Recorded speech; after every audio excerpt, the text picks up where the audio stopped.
Hello बच्चों, कैसे हो? बच्चों, पिछले लेक्चर में हमने आपको यूनिट्स एंड मेजरमेंट के अंदर जो सिस्टम ऑफ यूनिट्स यूज किए जाते हैं वो आपको क्या की बताया बच्चों। ऐसा ही सिस्टम के बारे में बताया बच्चों आपको। एंड डिफरेंट फिजिकल क्वांटिटीज के डायमेंशनल फॉर्मूले के बारे में बताया बच्चों। इस वाले लेक्चर में बच्चों हम आपको क्या है कि डायमेंशनल एनालिसिस के एप्लीकेशंस बता रहे हैं बच्चों, कि डायमेंशनल एनालिसिस की लिमिटेशन क्या है बच्चों, और डायमेंशनल एनालिसिस के यूज क्या है बच्चों। तो देखते हैं बच्चों, लेट्स स्टार्ट।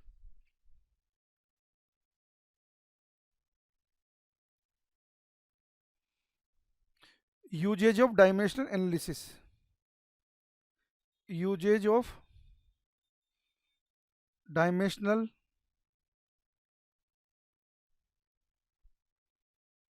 एनालिसिस।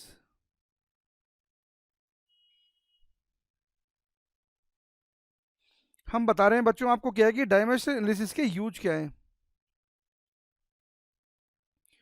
बच्चों, डायमेंशनल एनालिसिस के तीन यूज हैं।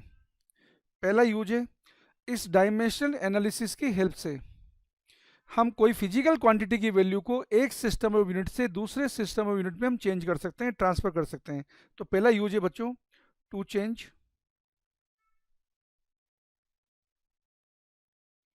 The value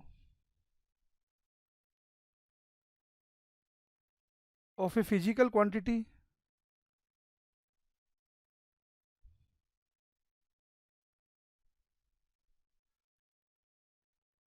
from one system of unit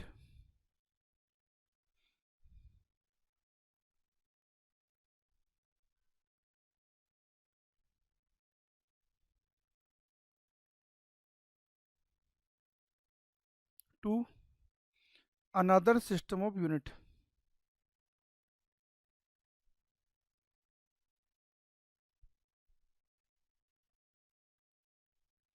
बच्चों, इसका पहला यूज है, कोई भी फिजिकल क्वांटिटी की वैल्यू को एक सिस्टम ऑफ यूनिट से दूसरे सिस्टम ऑफ यूनिट में चेंज करना। ओके, कैसे चेंज करेंगे बच्चों, देखते हैं अभी अपन। पहले यूज लिख देते हैं बच्चों, सेकंड यूज लिखिए।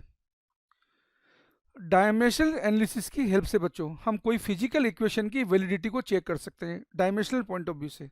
To check the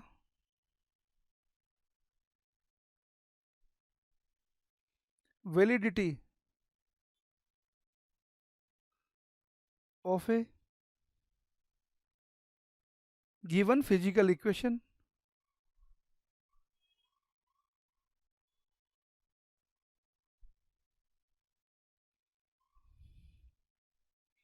of a given physical equation from dimensional analysis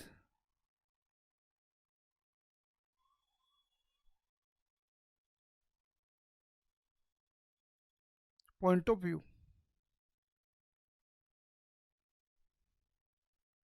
बच्चों, यहाँ पे क्या है कि प्रिंसिपल काम में लिया जाता है जिसको बोलते हैं प्रिंसिपल ऑफ डायमेंशनल होमोजेनिटी। उसके अकॉर्डिंग कोई इक्वेशन अगर डायमेंशनली करेक्ट है बच्चों, तो उसके एलएचएस की क्या है कि डायमेंशन उसके आरएचएस की डायमेंशन की इक्वल होगी। जितनी भी टर्म बच्चों एलएचएस में होगी, एलएचएस का मीनिंग है लेफ्ट हैंड साइड, और जितनी भी टर्म बच्चों राइट हैंड साइड में होगी, सबके डायमेंशनल फॉर्मूले बच्चों सेम होंगे। ओके, एक बात और याद रखिए बच्चों, कोई इक्वेशन अगर फिजिकली करेक्ट है तो ये कन्फर्म है बच्चों वो डायमेंशनली भी करेक्ट होती है, लेकिन कोई इक्वेशन अगर डायमेंशनली करेक्ट है तो ऐसा एसेंशियल नहीं होता बच्चों कि वो इक्वेशन फिजिकली भी करेक्ट हो। ओके, ये क्या है कि यहाँ पे डायमेंशन लिमिटेशन भी मान सकते हो आप। तीसरा क्या है कि इसका यूज है बच्चों, हम क्या है कोई फिजिकल क्वांटिटी अगर मैक्सिमम तीन फिजिकल क्वांटिटी पे डिपेंड करती है बच्चों, तो हम उनके बीच में रिलेशन एस्टेब्लिश कर सकते हैं, प्रोवाइडेड तीन फिजिकल क्वांटिटी जिन पे वो डिपेंड करती है उन तीन में से क्या है कि कोई भी दो के डायमेंशनल फॉर्मूले बच्चों सेम नहीं होने चाहिए। तो कहने का मीनिंग ये हो बच्चों कि तीसरा रिलेशन ये, तीसरा एप्लीकेशन बच्चों इसका ये, कि to deduce the relationship between physical quantity, ये तीसरा एप्लीकेशन है बच्चों, to derive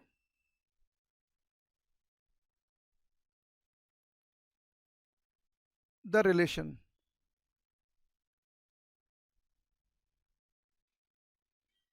to derive the relationship among physical quantities.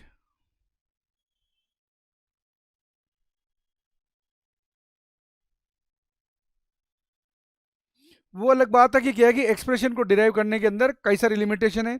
जैसे एडिशन सब्ट्रैक्शन की फॉर्म में जो इक्वेशंस होगी उनको हम डिराइव नहीं कर सकते, खाली उनकी वैलिडिटी चेक कर सकते हैं। ट्रिग्नोमेट्रिक फॉर्म के अंदर, लॉगरिथमिक फॉर्म के अंदर कोई इक्वेशन होगी बच्चों, उनको हम डिराइव नहीं कर सकते। कोई भी फिजिकल क्वांटिटी अगर क्या है कि 4 फिजिकल क्वांटिटी या उनसे ज़्यादा पे डिपेंड है, तो हम क्या है कि डायमेंशनल फॉर्मूला उनके बीच में रिलेशन एस्टेब्लिश नहीं कर सकते। 3 फिजिकल क्वांटिटी पे डिपेंड करती है अगर कोई फिजिकल क्वांटिटी, और 3 में से क्या है कि कोई भी 2 की अगर डायमेंशन सेम है तो भी हम रिलेशन एस्टेब्लिश नहीं कर सकते। ये क्या है कि इसकी कुछ लिमिटेशन है बच्चों, तो एक एक करके अपन क्या है कि सबको देखेंगे बच्चों।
तो बच्चों यहाँ पे क्या है कि इसके 3 यूजेज हैं जो आपको बताएं, कि कोई भी फिजिकल क्वांटिटी की वैल्यू को एक सिस्टम यूनिट से दूसरे सिस्टम यूनिट में हम चेंज कर सकते हैं।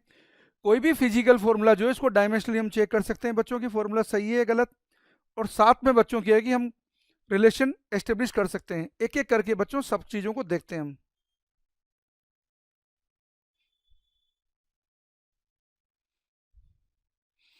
सबसे पहले देखते हैं बच्चों हम डायमेंशन एनालिसिस का फर्स्ट एप्लीकेशन, जिसके थ्रू हम कोई फिजिकल क्वांटिटी की वैल्यू को एक सिस्टम यूनिट से दूसरे सिस्टम यूनिट में चेंज करेंगे। लेट्स स्टार्ट बच्चों। ये फर्स्ट एप्लीकेशन है बच्चों, to change the value, to change the value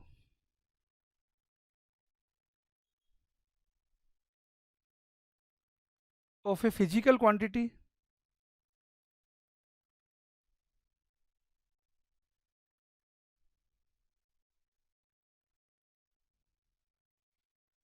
from one system of unit to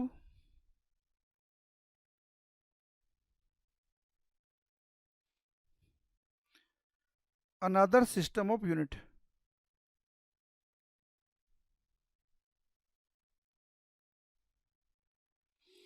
बच्चों हम किसी एक फिजिकल क्वांटिटी की वैल्यू को एक सिस्टम यूनिट से दूसरे सिस्टम यूनिट में हम चेंज करने जा रहे हैं।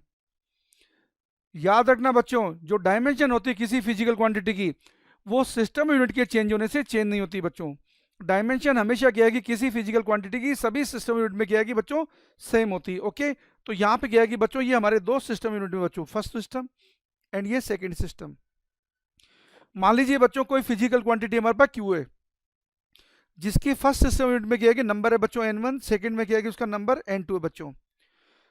मास में क्या है कि उसकी क्या है कि बच्चों यूनिट m1 है, लेंथ में उसकी यूनिट बच्चों l1 है, टाइम में उसकी यूनिट t1 है।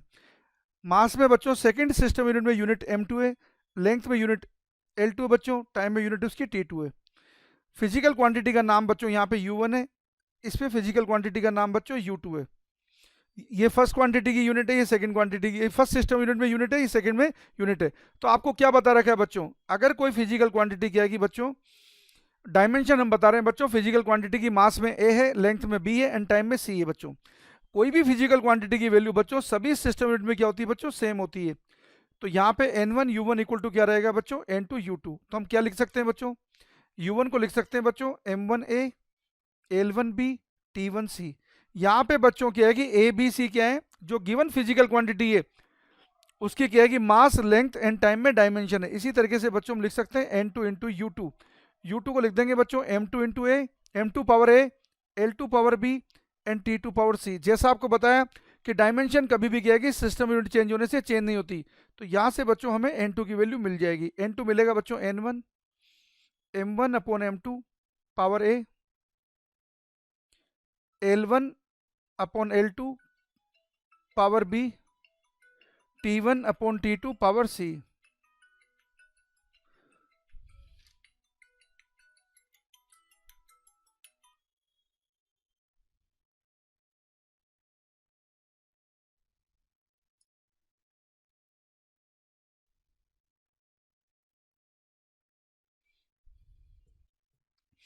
बच्चों यहाँ पे क्या है कि गिवन फिजिकल क्वांटिटी क्यू थी, जिसको हमने लिखा N1U1 इक्वल टू N2U2।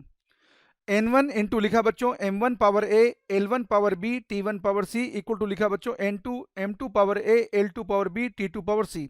जहां बच्चों A B C given physical quantity की मास, लेंथ एंड टाइम में डायमेंशन है। तो यहां से बच्चों क्या है कि N2 मिला, N2 equal to N1 M1 upon M2 power A, L1 upon L2 power B, T1 upon T2 power C। इस फॉर्मूले से बच्चों हम क्या है कि कोई फिजिकल क्वांटिटी की वैल्यू को एक सिस्टम यूनिट से दूसरे सिस्टम यूनिट में बच्चों हम चेंज कर सकते हैं। ओके, इस फॉर्मूले की क्या है कि हेल्प से बच्चों हम किसी फिजिकल क्वांटिटी की वैल्यू को एक सिस्टम यूनिट से दूसरे सिस्टम यूनिट में हम चेंज कर सकते हैं बच्चों। ओके, एक एग्जांपल देखते हैं बच्चों।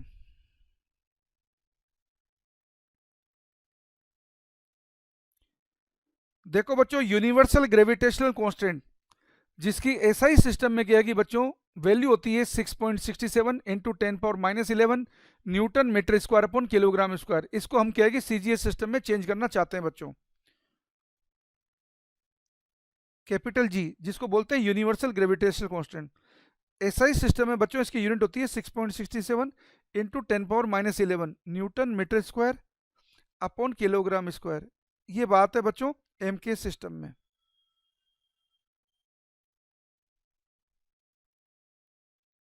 इसकी वैल्यू को हम निकालना चाहते हैं बच्चों। Find the value of universal gravitational constant ji in CGS system. बच्चों हम इसकी वैल्यू को क्या है कि सीजीएस सिस्टम में निकालना चाहते हैं। तो देखिए, अब हम सारी क्या है कि पैरामीटर्स लिख देंगे बच्चों। देखो, ये फर्स्ट सिस्टम यूनिट जो हमारा एमकेएस है, ये सेकंड सिस्टम यूनिट जो हमारा सीजीएस है बच्चों। तो N1 हमें कितना दे रखा है बच्चों 6.67 इंटू 10⁻11। यहाँ पे बच्चों फर्स्ट सिस्टम यूनिट जो हमारा क्या है कि एमकेएस है, या मास को हम मेजर करेंगे। मास की यूनिट यहाँ किलोग्राम है, लेंथ की बच्चों यहाँ यूनिट मीटर है, टाइम की यूनिट बच्चों यहाँ पे सेकेंड है। ये बच्चों हमारे पास क्या है कि फर्स्ट सिस्टम यूनिट है। अब बात करते हैं बच्चों सेकंड सिस्टम यूनिट में, जिसमें हमको क्या है कि ट्रांसफर करना है। N2 हमें निकालना है बच्चों। यहाँ पे क्या है कि सेकंड सिस्टम यूनिट जो क्या है कि सीजीएस है बच्चों, या M2 की वैल्यू किस में बच्चों, ग्राम में। लेंथ की वैल्यू बच्चों यहाँ किस में, सेंटीमीटर में।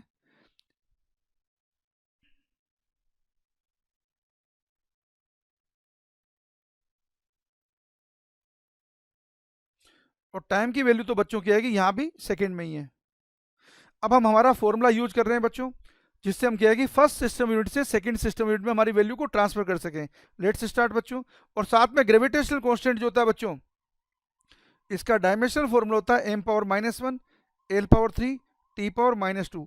मास में इसकी डायमेंशन -1 होती है बच्चों, लेंथ में इसकी डायमेंशन 3 होती है, टाइम में इसकी डायमेंशन बच्चों -2 होती है। ओके, तो लेट्स स्टार्ट द फॉर्मूला बच्चों। N2 इक्वल लिखा बच्चों N1, हमारा फॉर्मूला बच्चों देखो M1 अपॉन M2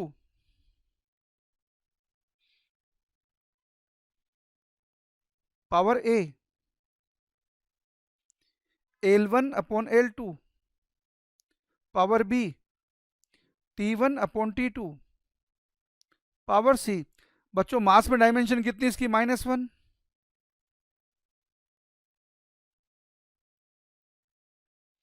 ये था बच्चों किलोग्राम और ये था बच्चों ग्राम। डायमेंशन थी मास में -1। फर्स्ट सिस्टम यूनिट में बच्चों लेंथ थी हमारी मीटर में, सेकंड में बच्चों लेंथ हमारी सेंटीमीटर में, ये बच्चों पावर 3 है। और ये बच्चों सेकंड, ये भी बच्चों सेकंड। पावर टू सेकंड तो कैंसिल हो जाएगा। तो देखो बच्चों सोल्व करेंगे तो ये 6.67 इंटू 10⁻11 किलोग्राम, 1 किलोग्राम इक्वल होता है बच्चों 1000 ग्राम, लेकिन ये इनवर्स है तो नीचे आ जाएगा 1/1000। अब बच्चों 1 मीटर इक्वल होता है 100 सेंटीमीटर, तो ये आएगा बच्चों 100 इंटू 100 इंटू 100। ओके, जिसे सिंप्लीफाई करेंगे बच्चों तो देखो नीचे जो 3 जीरो है बच्चों, ये नीचे की 3 जीरो तो ये कैंसिल हो गई, 1 जीरो 2 जीरो 3 जीरो। अब हमारे पास बची बच्चों ऊपर 3 जीरो, तो हमारा रिजल्ट हो जाएगा बच्चों 6.67 इंटू 10⁻8। ये बच्चों आ गया हमारा आंसर सीजीएस यूनिट में। ये यूनिट की जो वैल्यू है ये यहाँ डायमेंशन से नहीं आती बच्चों, ये तो क्या है कि हम एक्सपेरिमेंट से निकालते हैं। ओके बच्चों, तो n2 की वैल्यू हमारे पास कितनी आ रही है, डिजिटल वैल्यू कितनी आ रही है 6.67 इंटू 10⁻8। ओके, अगर आप लिखना चाहते हैं तो न्यूटन की जगह आ जाएगा बच्चों dyne. Okay, newton metre square upon kilogram square होता है, तो न्यूटन की जगह आ जाएगा डाइन, मीटर स्क्वायर की जगह आ जाएगा centimetre square. Okay, kilogram square की जगह आ जाएगा बच्चों ग्राम स्क्वायर, लिखने की कोई जरूरत नहीं यहाँ पर, हमने सिंपल सीजीएस सिस्टम लिख दिया, सफिशिएंट है। तो ये बच्चों हमारे पास n2 की वैल्यू आई है सेकंड सिस्टम यूनिट में। इस तरीके से बच्चों हम क्या है कि फर्स्ट एप्लीकेशन को किसी भी क्या है कि फिजिकल क्वांटिटी के लिए यूज कर सकते हैं। किसी भी फिजिकल क्वांटिटी की वैल्यू को बच्चों हम एक सिस्टम यूनिट से दूसरे सिस्टम यूनिट में हम चेंज कर सकते हैं। ओके बच्चों, अब बच्चों हम क्या है कि इसकी सेकंड एप्लीकेशन देखते हैं।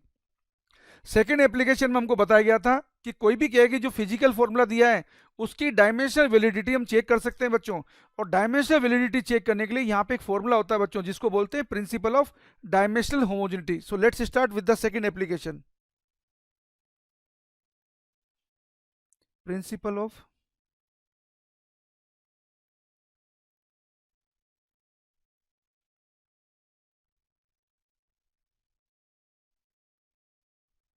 Dimensional homogeneity.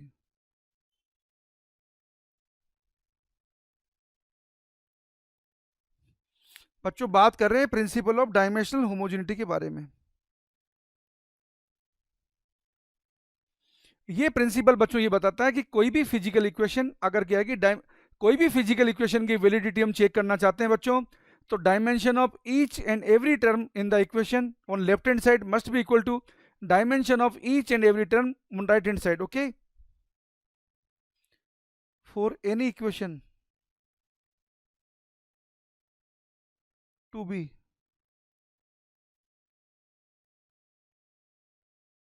dimensionally correct,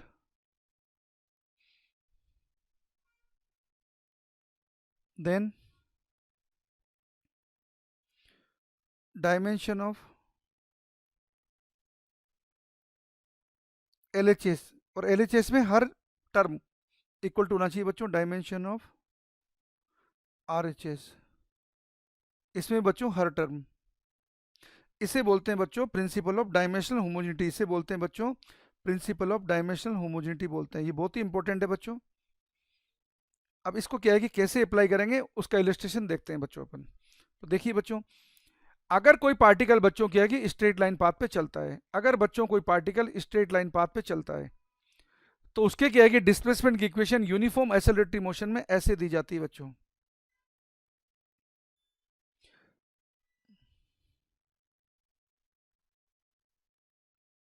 the displacement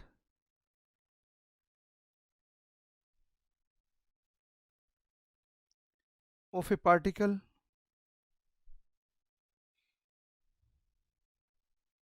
moving on a straight line path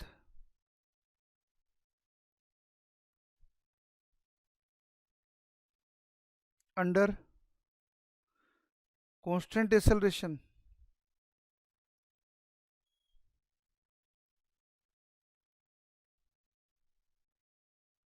is given by the following relation। इसे लिखा जाता है बच्चों s इक्वल टू लिखा जाता है ut plus half at square. अब बच्चों आप देखेंगे यहाँ पे हाफ होता, 1 होता, 1/4 होता, कोई फर्क नहीं पड़ेगा। ओके, क्योंकि ये क्या है, हमने आपको क्या बताया था, कोई भी इक्वेशन अगर क्या है कि फिजिकली करेक्ट है तो उसको डायमेंशनली करेक्ट होना पड़ता है। लेकिन बच्चों कोई भी इक्वेशन अगर डायमेंशनली करेक्ट है तो 100% श्योर नहीं कि वो फिजिकली भी करेक्ट हो। हम यहाँ पे केवल डायमेंशनल पॉइंट ऑफ व्यू से ही इक्वेशन को चेक कर सकते हैं। तो लेट्स स्टार्ट बच्चों कि कैसे इसको चेक करेंगे सॉल्यूशन। देखो बच्चों यहाँ पे क्या है कि लेफ्ट हैंड साइड बता रहे हैं आपको, लेफ्ट हैंड साइड के अंदर क्या है बच्चों, डिस्प्लेसमेंट है। तो डायमेंशन क्या है, डायमेंशनल फॉर्मूला क्या है बच्चों डिस्प्लेसमेंट का, डायमेंशनल फॉर्मूला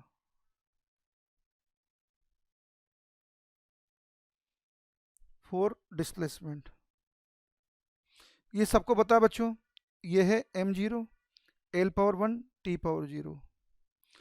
अब आपको बच्चों राइट हैंड साइड की टर्म के बारे में हम बता रहे हैं, ये राइट हैंड साइड की टर्म है बच्चों। राइट हैंड साइड में बच्चों दो टर्म है, पहले है बच्चों ut, u यहाँ पे वेलोसिटी है, t यहाँ पे टाइम है।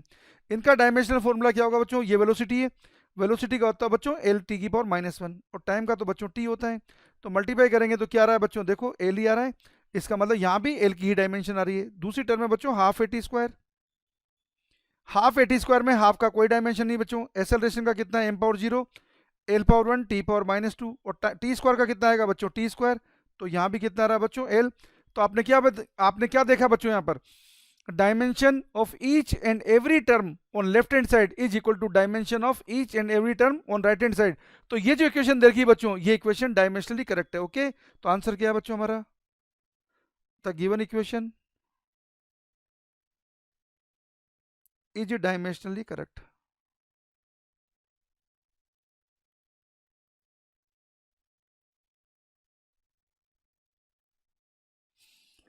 अब बच्चों हम आपको क्या है कि डायमेंशनल एनालिसिस की तीसरी एप्लीकेशन बता रहे हैं बच्चों, तीसरी एप्लीकेशन बता रहे हैं जिसकी हेल्प से हम कोई फिजिकल क्वांटिटी का दूसरी फिजिकल क्वांटिटी के साथ रिलेशन एस्टेब्लिश कर सकते हैं। तो देखिए बच्चों, let's start.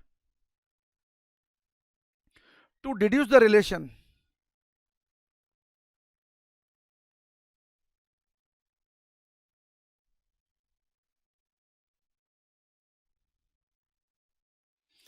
among various physical quantities।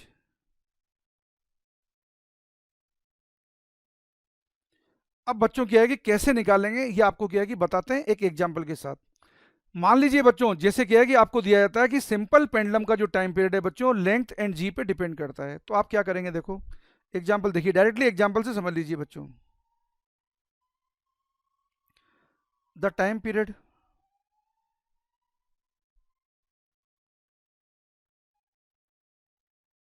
Of a simple pendulum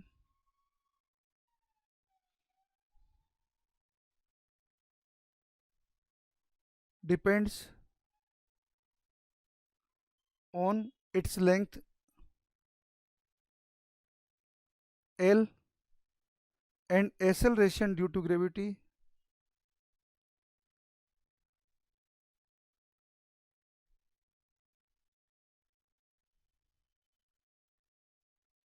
G। तो हमें बोला बच्चों T, L और G में रिलेशन बनाइए बच्चों, डिड्यूस द रिलेशन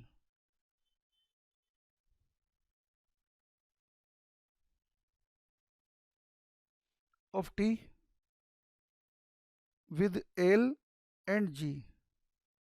ये बच्चों हमें निकालना है, यहाँ पे रिलेशन बच्चों हमको निकालना है। ओके, तो देखो बच्चों निकालने का क्या है कि प्रोसेस क्या है, अब आपको समझाते हैं। सभी क्वेश्चन में आपको यही काम करना है, चाहे वो दो पे डिपेंड करे बच्चों, चाहे वो तीन फिजिकल क्वांटिटी पे डिपेंड करे। तीन से ज्यादा पे डिपेंड करेगी तब तो रिलेशन हम डिराइव ही नहीं कर पाएंगे। ओके बच्चों,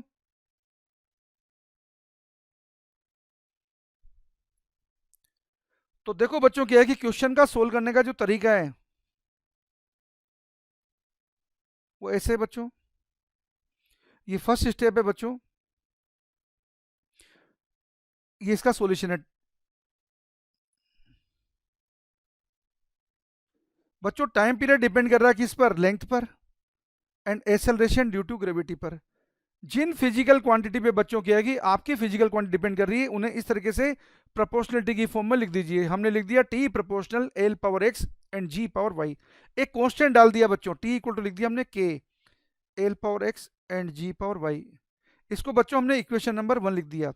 अब आपको क्या है कि सेकंड स्टेप में क्या करना है बच्चों, एलएचएस एंड आरएचएस की डायमेंशन सबकी लिख देनी है। तो लिख दीजिए बच्चों। तो देखो यहाँ पे हमारी इक्वेशन क्या बन गई बच्चों, इसका तो m power 0 l power 0 t है, इसको लिख दिया बच्चों हमने के, l का तो l ही होता है बच्चों, l पावर x, और g जो है बच्चों इसका डायमेंशनल फॉर्मूला है l t की पावर -2। इससे सिंप्लीफाई कर लीजिए बच्चों, सिंप्लीफाई करने से मिलेगा के एल पावर मिला बच्चों एक्स प्लस वाई, और टी पावर मिला बच्चों -2y। अब इक्वेशन को क्या है कि एलएचएस एंड आरएचएस के अंदर क्या है कि कंपेयर कर दीजिए बच्चों। जब आप left hand side and right hand side में कंपेरिजन करेंगे तो आप क्या देख रहे हैं, राइट हैंड साइड में लेंथ की डायमेंशन आ रही है बच्चों एक्स प्लस वाई, और लेफ्ट हैंड साइड के अंदर लेंथ की डायमेंशन आ रही है बच्चों 0। अगर इक्वेशन डायमेंशनली करेक्ट है तो इक्वेशन में left hand side and right hand side के अंदर क्या है कि डायमेंशन सेम होनी चाहिए बच्चों। तो कंपेरिजन करने से हमें क्या पता चला बच्चों, X plus Y equal to मिला 0। दूसरा उधर टाइम के अंदर बच्चों डायमेंशन क्या रही है, राइट साइड में -2y, लेफ्ट साइड में क्या है कि टाइम की डायमेंशन कितनी है बच्चों 1।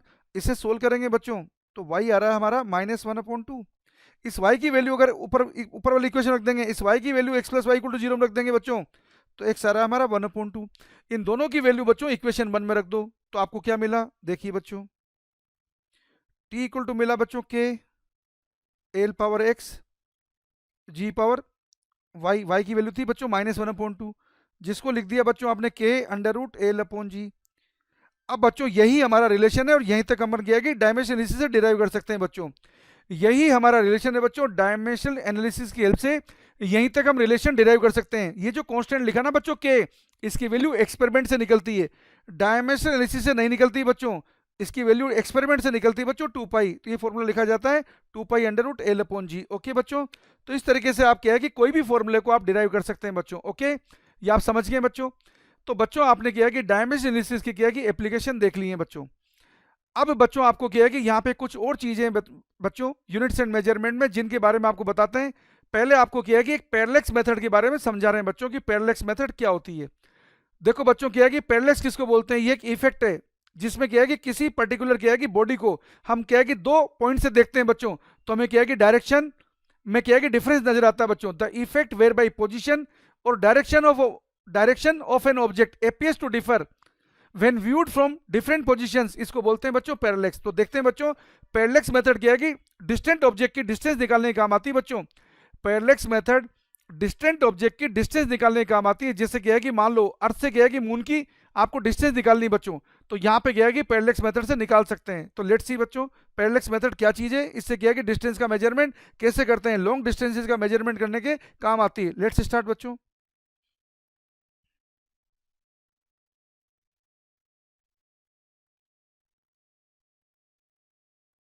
पैरेलैक्स मेथड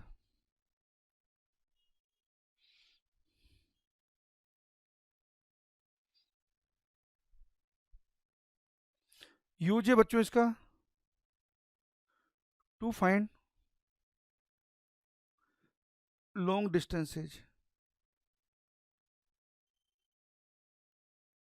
ये बच्चों इसका यूज है। और होता क्या है बच्चों parallax, what is parallax?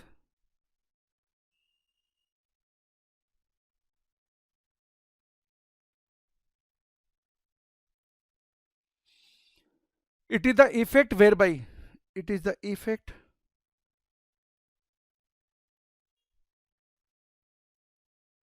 whereby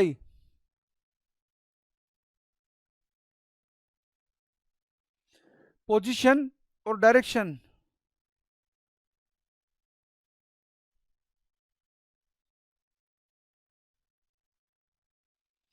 of an object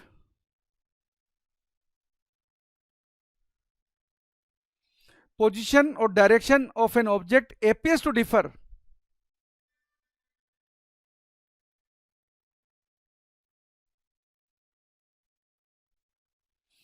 when viewed from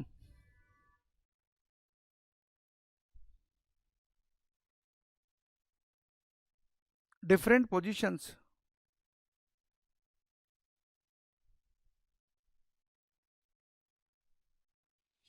ये बच्चों पैरेलैक्स मेथड में हम ये चीज करेंगे।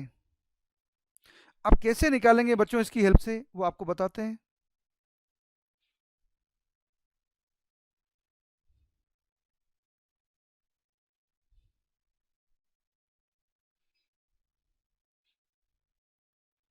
अब देखिए बच्चों, अगर मान लो क्या है कि हमें दिया जाता है कि अर्थ से डायमेट्रिकली अपोजिट दो पॉइंट है बच्चों ए एंड बी, वहां से क्या है कि आपको क्या है कि मून की डिस्टेंस निकालनी है बच्चों।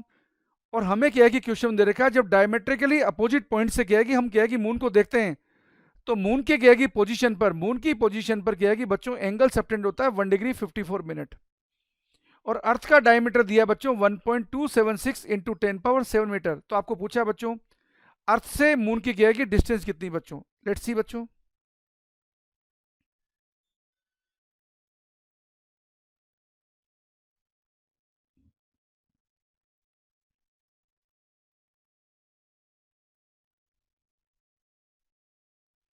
देखो बच्चों क्वेश्चन में क्या दिया आपको, डायमीटर ऑफ,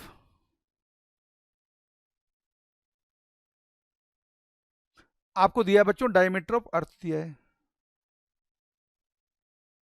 इसकी वैल्यू बच्चों आपको दे रखी है 1.276 इंटू 10⁻7 मीटर।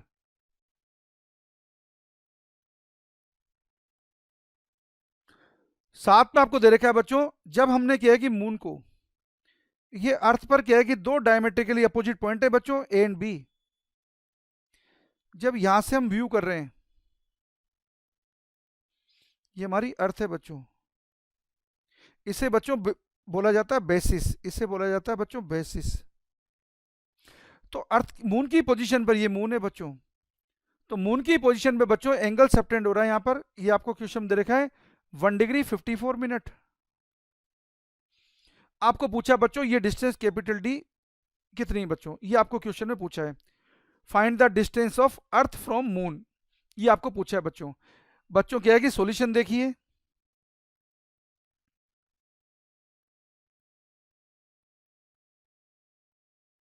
बच्चों कुछ चीजें क्या है कि आपको मालूम होंगी, 1 डिग्री इक्वल होता है बच्चों 60 मिनट, 180 डिग्री इक्वल होता है बच्चों पाई रेडियन।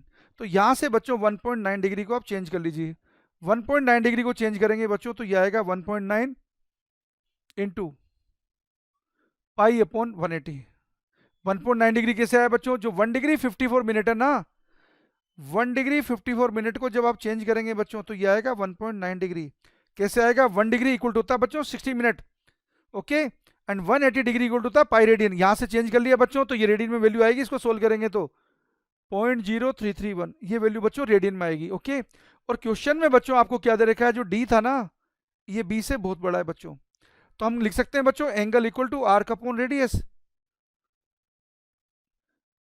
तो डी इक्वल टू आ जाएगा बच्चों बी अपॉन थीटा, क्योंकि थीटा क्या था बच्चों बी अपॉन डी, ओके। तो यहां से डी निकल गया बी अपॉन थीटा, बी की वैल्यू बच्चों आपके पास है जो डायमीटर था ये आपको दे रखा था बच्चों 1.276 इंटू 10⁻7 मीटर, और बच्चों थीटा हमने निकाला अभी रेडियन की फॉर्म में 0.0331।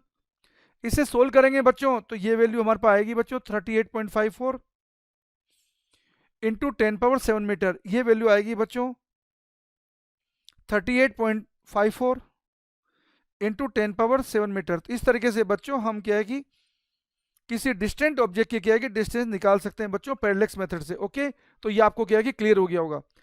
अब बच्चों आपको क्या है कि अगले टर्म में हम आपको बता रहे हैं बच्चों, अगले टर्म में हम आपको क्या है कि सिखाएंगे बच्चों अगले लेक्चर में कि सिग्निफिकेंट फिगर क्या होती है बच्चों, एरर कैसे प्रोपेगेट होती है, एडिशन के अंदर एरर कैसे निकाली जाती है, सब्ट्रैक्शन में एरर कैसे निकाली जाती है, मल्टीप्लिकेशन डिवीजन में एरर कैसे प्रोपेगेट होती है, साथ में क्या है कि मेजरिंग इंस्ट्रूमेंट्स के बारे में बताएंगे बच्चों, और साथ में एरर कौन कौन से टाइप की होती है बच्चों, सिस्टमेटिक एरर में क्या होता है, रैंडम एरर में क्या होता है, ये सारी चीजें आपको बताएंगे बच्चों, लिस्ट काउंट के बारे में बताएंगे, ओके बच्चों। लेट ओके बच्चों, मिलते हैं बच्चों नेक्स्ट टर्म में, थैंक यू बच्चों।